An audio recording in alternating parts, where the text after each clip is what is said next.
Hi, my name is Muhan Zhang.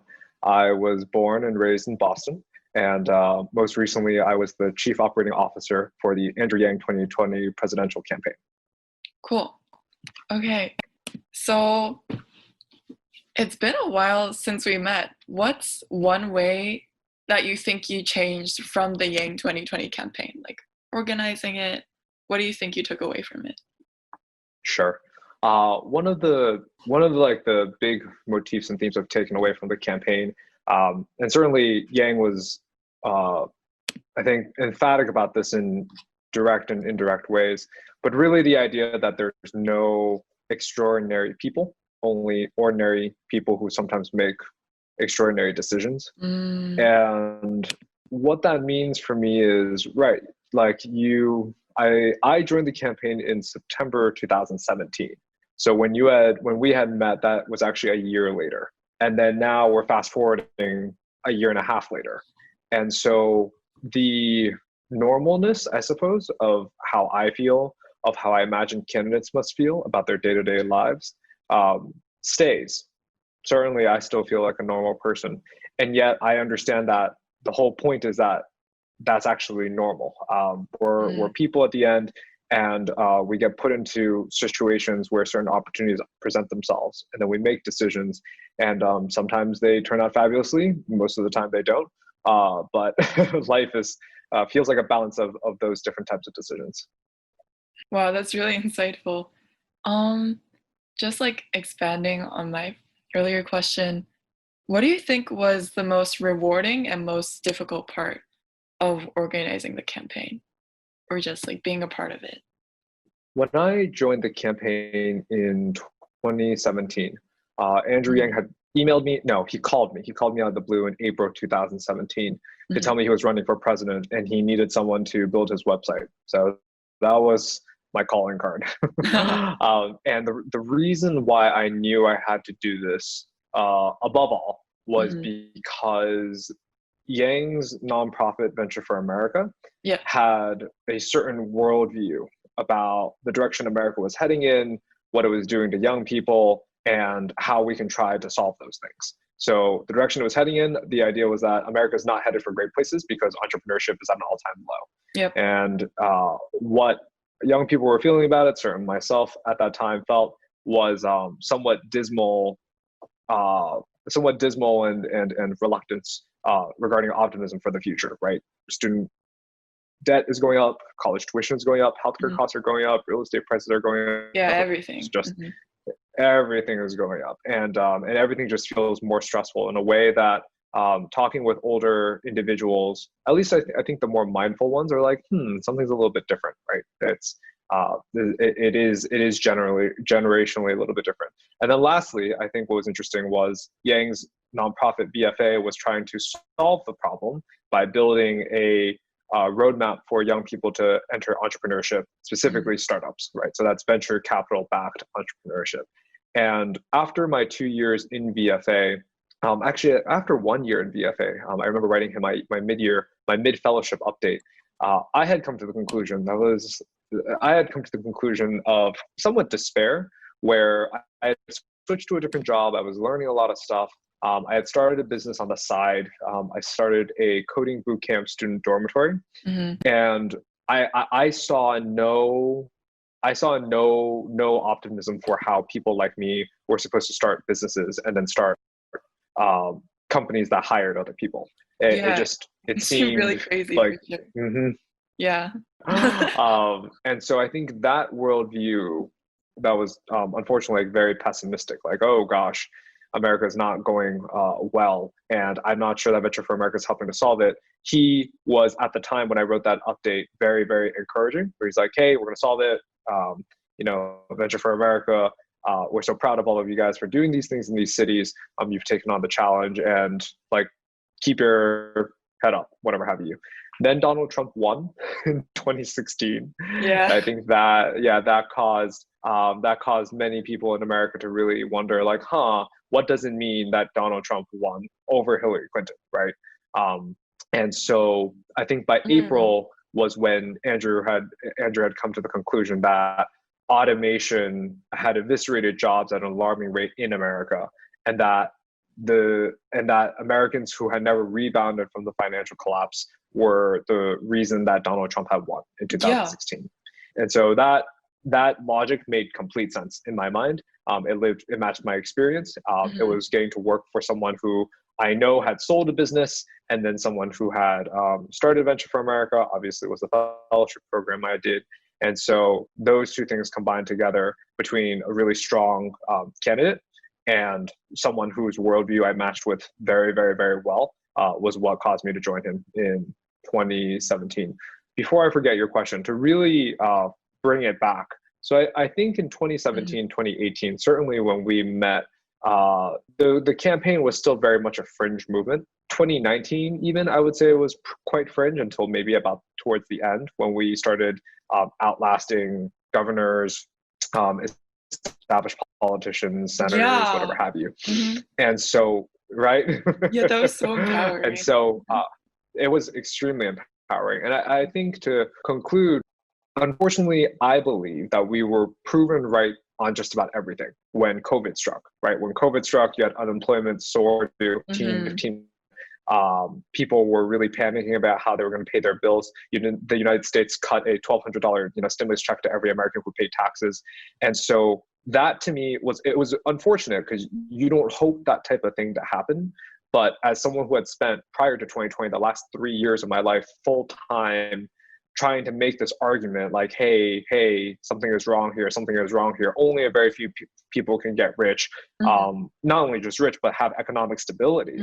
It was actually very relieving to be proven right in that sense, even though now we're obviously still trying to figure out what the solution looks like and how, as a nation, we want to respond. Yeah.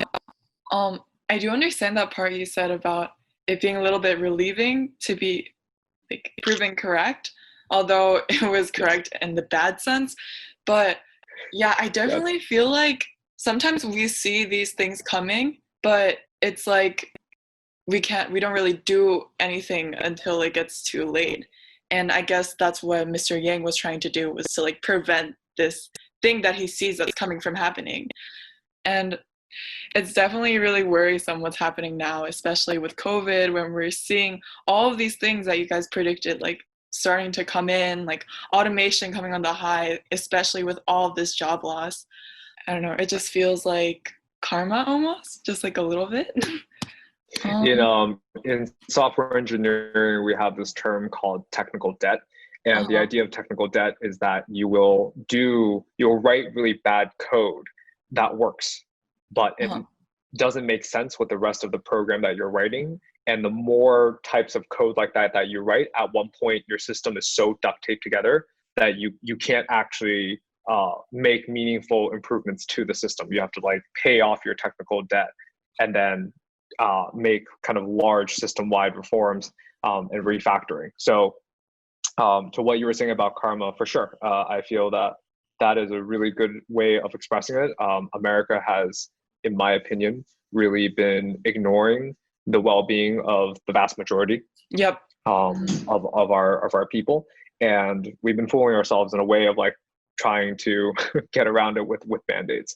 So we'll see. I will say I'm long-term an optimist, but I'll say long-term being like maybe 20, 30 years, and short-term somewhat pessimistic. But hopefully, certainly, not only this election cycle, but really that COVID and the pandemic are bringing in this awareness of the severity of these problems and the urgency with which we have to solve them. Yeah.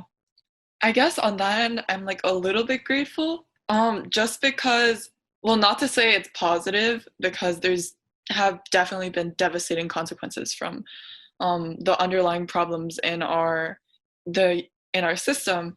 But then at the same time, we sort of needed this wake-up call just for us to see like everything that's been going on below the surface. Just in that vein, do you have any opinions on basically what's happening right now, especially with like the Black Lives Matter movement or COVID-19? Generally speaking, I'm actually somewhat willfully blacked out from from the media. Mm. And so that means that I don't use Twitter too much. I don't watch the news too much. I kind of read basically a digest in the day, and then I curb my time fairly specifically. And the reason is twofold. It's one is that when there's information overload, I definitely get overwhelmed. Yep. And so that's just not a productive feeling to have. And then two is that I find that ultimately it's useless to be overwhelmed by all the information when there's nothing I can do about it. So that doesn't mean being passive, but what that means for me is I want to know about news and be informed, but primary the primary factor is what can I do about it. And so what that means is if there is, like, I'll just give an example, like if Joe Biden announces who the vice president is, right? That's useful to know, but not something that I need to do anything about right now, right? That's like helpful for me to know so I can consider who I vote for or whatever have you. Or I'm trying to think, like if I find out there's, the tech companies, right, are being interviewed by Congress and there's some interesting things going on there, I could spend a few hours to go and understand like what the things were going on there. But ultimately, I will not probably take any steps to materially change whether my own life or that news or what the companies have done in Congress. So just trying to focus, I suppose, really to really focus, like staying aware of the news is important completely. However, the vast majority of my time is better spent focusing on things that I can do and things I need to do. And I think that's that ultimately, it was very, very obvious kind of when in my last job, working for a presidential campaign. But even now, I do think there's something to be said for the vast majority of the things to concern about are the stuff that's kind of directly in our sphere of control, if that makes sense. So what sorts of things would you consider part of your sphere of control, I guess? For sure. That's absolutely a good one. So from there, you can think of like ethical consumerism, right? Kind of knowing where you're spending your dollars, knowing why you're spending those dollars, whatever have you, that's pretty effective. Similarly, spending your dollars in places you may not have spent. So for example, setting a recurring donation to a cause or initiative that you're really supportive of, that's obviously another great way to get involved. Frankly, the most impactful thing you can do, and I think what you are working on with your publication is related to this, is allocating a set amount of time every week, whether through an initiative that you own or volunteering on an initiative that's important, and really getting into the weeds of working with broken systems, or not even just broken systems, but to try and not only feel bad about things, but to figure out in what ways your unique skills can help. And from there, that's obviously very individualized, right? If you're a great writer, you can help write blog posts and share with your audience. If you're a great designer, you can go and volunteer your efforts to a nonprofit, right? If you're an engineer, there's all these open source projects and really civically minded projects that you can contribute to. So I will say, to close that up, it's that for sure creating value is harder than complaining about, and not complaining, but being overwhelmed, right? Rather than feeling overwhelmed from kind of all the things that we need to fix. But I think that's also precisely because it's more challenging. I think that's where the value comes in. Yeah, definitely. Like focusing on the things that we can do with our strengths rather than focus on the things that we can't do. Yes. I'll say this, and I hope this makes you smile. There's a fantastic quote from Elizabeth Warren to John Delaney in the presidential debates. And it's exactly what you just said, where John Delaney is like, it isn't this, it isn't that. We can't do UBI. We can't do healthcare in this way. And, I will just say this, like John Delaney is a good guy. I don't mean this the wrong way, but the way he was coming off was very, we can't do this, we can't do that, we can't do this. And Elizabeth Warren just comes in like a savage. She goes, we don't run for president to tell America what we can't do. Whoa. Yeah, it's an absolute savage burn. Oh my gosh. Right. You're right, it did bring a smile. What's your personal take on universal basic income, and what do you think are the strengths that it could bring to the economy or just our society? Wow. For sure. So I will say this to you. Ariel, where I remember reading the first draft of The War on Normal People and suddenly realizing that UBI was like a core part of Andrew Yang's campaign. And I remember expressing doubt to him where I said, man, you are a political outsider. It is like you and I was first employee, so literally him and me at that time. Oh, yeah. And it just seems like we don't need to choose more things for people to hate on us for. And to his credit, he said, hey, I get it, understand it. At the same time, let's let the opponents kind of let's let the opponents challenge us. We will march to the beat of our own drummer. And so that was in 2017. And now it's been 3 years. And what I will say is this: I still have some qualms about UBI. However, I feel like all of them have been answered for, especially in Yang's plan, which was combining the UBI with the 10% VAT, right? So those two combined together solve a vast majority of kind of the economist problems with it. Then there are those who say that a UBI at the level we want to give would discourage work. Well, actually, the $1,000 that Yang want to give is a strategic number. It's not only for marketing, $1,000 a month, but it's also actually right at where the U.S. poverty line is. Yeah, you got it. So it's anyways. So I say all this because I understand UBI can feel like this fairy tale idea, and certainly I start off there. Having been in this space full time for 3 years, I have not found anything better. I really, it's if you, even right now, they're discussing unconditional cash grants versus unemployment. Well, unemployment's great if you had a job. What happens if you got laid off from your coal mine, or you got laid off from your automation bot, or you got laid off because now you don't need as many WordPress developers because Squarespace is done. It's that continued logic of tying benefits to work when work is increasingly more a privilege. And not something that everyone can get entitled to in a way that has its dignity and frankly even like responsible earnings.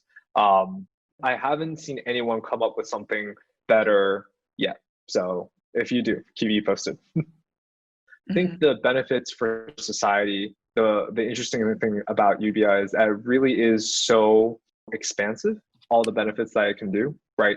It puts purchasing power into the hands of people who need it the most.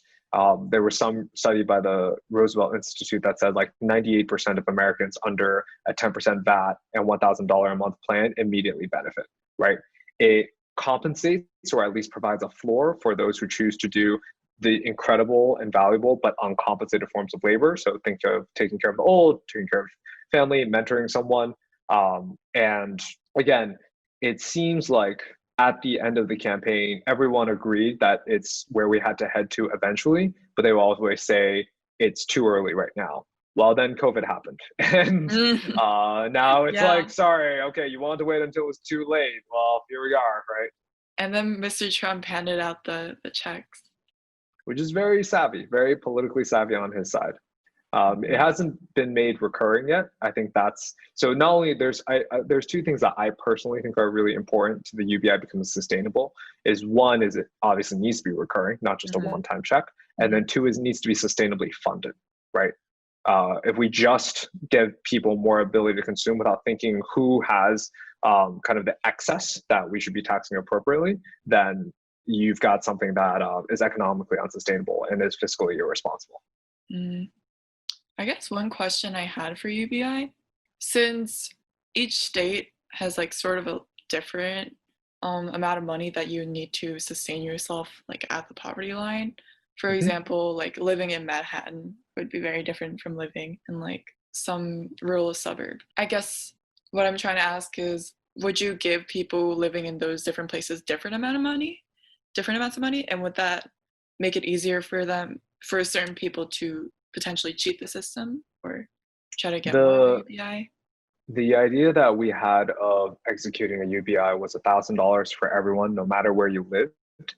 And beyond the basics of it's easy to understand, everyone feels equal, administratively it's easy, you actually have some really potentially positive benefits. So as you mentioned, living in Manhattan, super expensive. Why is it super expensive? It's because there's far more demand to live in Manhattan than there is supply, right? And so people do all sorts of things, living in Brooklyn, living in the Bronx, living in Staten Island, living in New Jersey, right? There's all these places that are similar, or alternatively, kind of leaving the Manhattan market and going somewhere else, right? And so by providing $1,000 to everyone, regardless of where they go, there's actually this hopefully really positive impact where people go like, huh, interesting. My $1,000 can buy me this much more house in Dayton, Ohio, rather than it does in another place, right? And the nice thing about something like a UBI is that it gives people the right to choose. So for me, like I'll just think about it, like if I decided I want to live closer to my family, right, in Boston, rather than in another city because of a work reason, now that $1,000 I know goes with me no matter where I go, lets me kind of just make that choice, whatever that looks like. On that end, I when I was debating universal basic income, a few questions that I came up against was, why not just sort of revise the social welfare system? So do you think this is more of a revision or sort of a revolutionary change?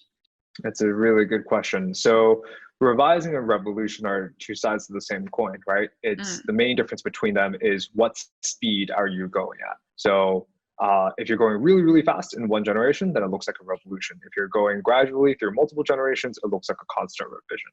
So one of the things that Yang had said between trying to focus primarily on changing the social welfare system versus trying primarily to implement a UBI was really, really practical, which is, again, another reason why I like UBI.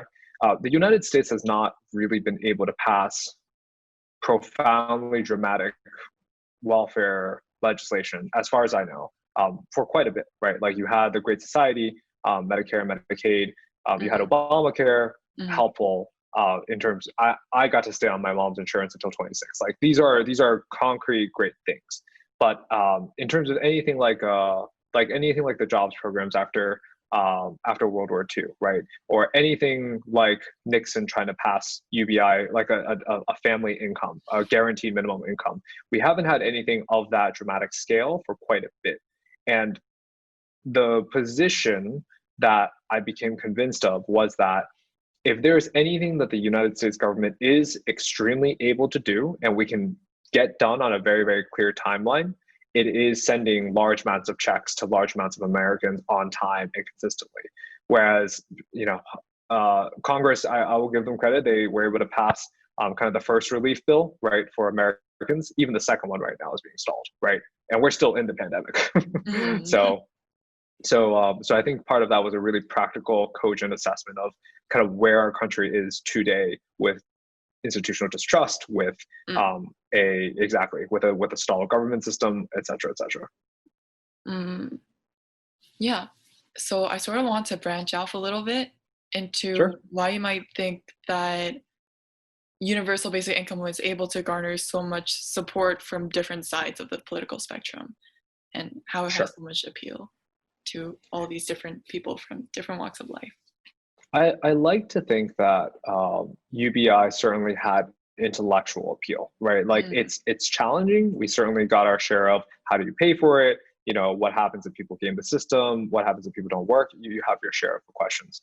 But I do think that one thing that Yang wrote in a newsletter by the end, or maybe he said on an interview, made sense, which was that ultimately our messenger for UBI on the campaign was a really good messenger for UBI. And then that combined with the idea that, again, like you go through a lot of the arguments, and when you take them at a strictly factual level, it checks out. So labor participation is extremely low in the United States right now. Wages have not meaningfully grown in terms of, if you compare not workers' compensation, that's an insurance term, but income of labor versus corporate profits, right? They've been stagnating for some period of time. And so intellectually, I think it was a sound idea after you got past the legitimate arguments on both sides. But ultimately, the big thing is that the person who was selling it, I think, was a likable person. And so Yang, exactly. So I think and Yang had said this internally on the org, which was really, really impactful for me, which is that even at Venture for America, I obviously think Venture for America is a good idea. I did the fellowship. I believe in it. I spent, I kind of kicked off my career doing that. Mm-hmm. However, what he had said was that uh, really just talking about VFA, kind of detached from his brand, didn't get people to trust the idea.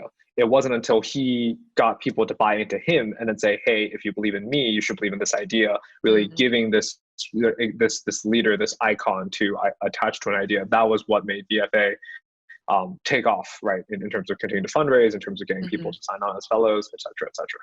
I guess now that we're on the topic of talking about Mr. Yang himself and sort of putting himself out there as the figurehead of this idea of universal basic income, were there any prejudices you guys faced as like Asian Americans, just from like voters in general or the general public? And how did you sort of combat it, if you did? So I had a good friend of mine ask me after Yang dropped out. She asked, "Do you think Yang lost because he was Asian?" And happily, I would say no, not at all. I don't think that was I don't think that was the leading factor. I went to Iowa. I caucused. I met plenty of non-Asians, Mm, very kind of like center of America Americans who liked him. Just said felt he was sincere, felt his policy was trying to make the country better. Um, and I would say that this group of people was the same group of people who, before Barack Obama won, probably said like, "Oh, America will never vote for a black president," right? So, in that sense, actually, I think we may give Americans less credit than they deserve. mm, That being said, I can't speak for the candidate. I don't know what else he saw on the true. road. Certainly, he's probably had more. But from my experience operating the campaign from our headquarters in New York and having gone to Iowa and just looking through kind of media reception and things talking about it, sure, there was doubt. It was like, oh, are we ready for an Asian president? You know, could he do it? Do we believe that Asians can be in charge? Sure, there was doubt. But it wasn't, I would say that it went away fairly quickly Mm. once we started demonstrating consistently that we were very much in it to win it and we were here to play. Yeah. So although Yang 2020 didn't win the campaign, Mhm. um, do you think there are any positive takeaways from this, such as um, having the first Asian American candidate or getting out the word of universal basic income? Mm-hmm. Certainly, absolutely. I think there's a lot of really positive things you can take away.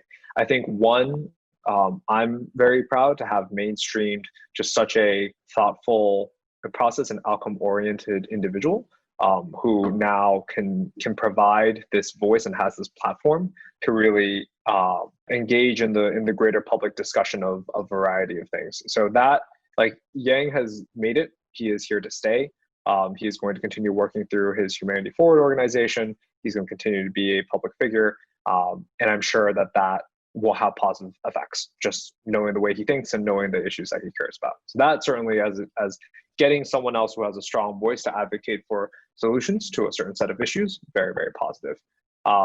To me, one of the things I'm trying to work on right now through my writings and generally just as someone who's very enthusiastic about codifying and sharing knowledge Mm-hmm. is really if we can build this campaign to be as successful as it was, Mm-hmm. there is no reason that any competent, intentional group of people can do what we did to me. It really is. It's Andrew had no political experience. All of the early employees had no political experience. Oh, You know, we were campaigning on a universal basic income. To your point as well, you know, it was an Asian American candidate for vying for the nomination of a major political party, which is very few. He's actually not the first.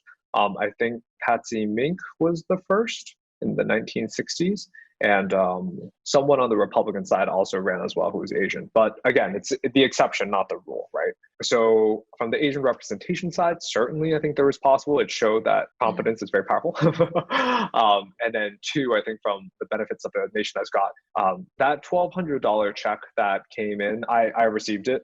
And getting that check in was both incredibly encouraging because it happened, and also notice that like the United States didn't break down when we gave cash to people. like nothing bad happened. In fact, people would argue good stuff happened. Like savings rates went up and people could afford their mortgages and their rents and, like whatever have you. But at the same time, the fact that there wasn't more hoopla from a nationwide action to demand recurring cash payments, that I think is the work that remains to be done. Okay, so I think, are nearing the end of our interview, but do you have any closing remarks for our youth audience and youth going through this unprecedented time? Do you have any closing remarks you'd like to add? Certainly, we are all living in unprecedented times. I would say that, sure, I'll take one of my favorite portions that I've taken away as well.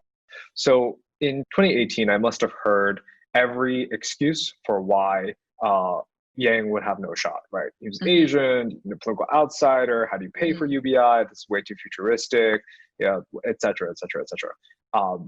And so, I just joked. I was like, wow, all these people who've never won a presidential campaign telling us how to win the office of the president, how useful, right? Like how utterly productive of them. Cool. So that was 2018. By 2019, I think where I leveled up from where I was in 2018 was I actually had my own counter to what was the critical ingredient for success. And from there, I would joke with my colleagues that it struck me after all of 2018, all these people hating on us and really being naysayers, that the only thing, it occurred to me, that caused a campaign to stop before the election was two things. You either your candidate drops out or you run out of money. So as long as those two things have not happened, we were able to continue living and fighting until another day. Then you have 2020 come on, right? So 2019, that happened. Then 2020, you have come on. And actually, what's really interesting is now my final conclusion here, which I hope is useful for you and your audience, is that it actually occurs to me that even running out of money is not fatal. Because if you run low on money or you run out of money, as long as you still have a path forward, you still believe in your mission, you can actually just raise more money. And that to me is relevant to startups, obviously. It's really relevant to political campaigns. Like no one can tell you to stop running unless the candidate stops running. There's nothing else will stop the candidate. And I think even in this last cycle, in terms of the primaries, you've seen some really interesting things shake out where some black horses came out of nowhere and cinched quite a bit of attention. And so, yes, so for you and your audience, I presume there's some combination of creative people, do-gooders, entrepreneurs, and people who want to have an impact, oftentimes probably working with low resources and on things that others are not working on. Really, in the startup world, I call this founder psychology, which means that whoever is operating, so you for the review, for whatever initiative you're doing, taking care of your own mindset and seeing the vision and remembering why you're doing it is more important than anything. Because if you have that and you can communicate it well, you can get the money, you can get the application, you can get whatever have you. But to have a really clear hypothesis and thesis of why you are doing what you're doing and to know that to be true, that's and to have that sustain you until the end, I think that is number one. And the last thing I'll say is, so with that said, number one, right, know your motive, understand your motive, understand yourself, like all the know thyself stuff. The second one, I would say, it's a very, very fast follow, very much is what gets measured gets managed. So for me, like when I'm embarking on this writing section of my career, or when we were on the campaign, right? In the campaign, we measured email signups, and we measured fundraising. So there was a lot of stuff that was cool, a lot of stuff we could have done, but at the end of the day, those were the two measures that we had, and those were both important metrics that we decided could meaningfully demonstrate the significance and legitimacy of our org. So for me on the writing side, similarly, I'm always looking at readership, subscription, people who are interacting with my content, right? There's another political movement that I'm helping. And so they are trying to build a movement that is not related to money.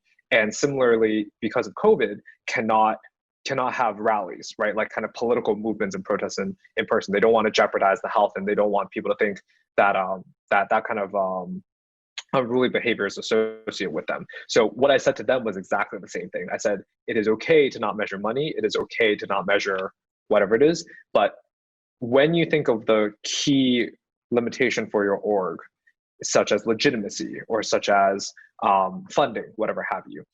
Understanding what the key problem is and understanding how you will measure the solution to that key problem is the first and the only problem that every organization, I think, has to solve. Because once you have that solved, everything else flows behind it. Thank you so much for Cool. coming here to speak with me and our audience. I had a really great time talking. Same. It was a pleasure.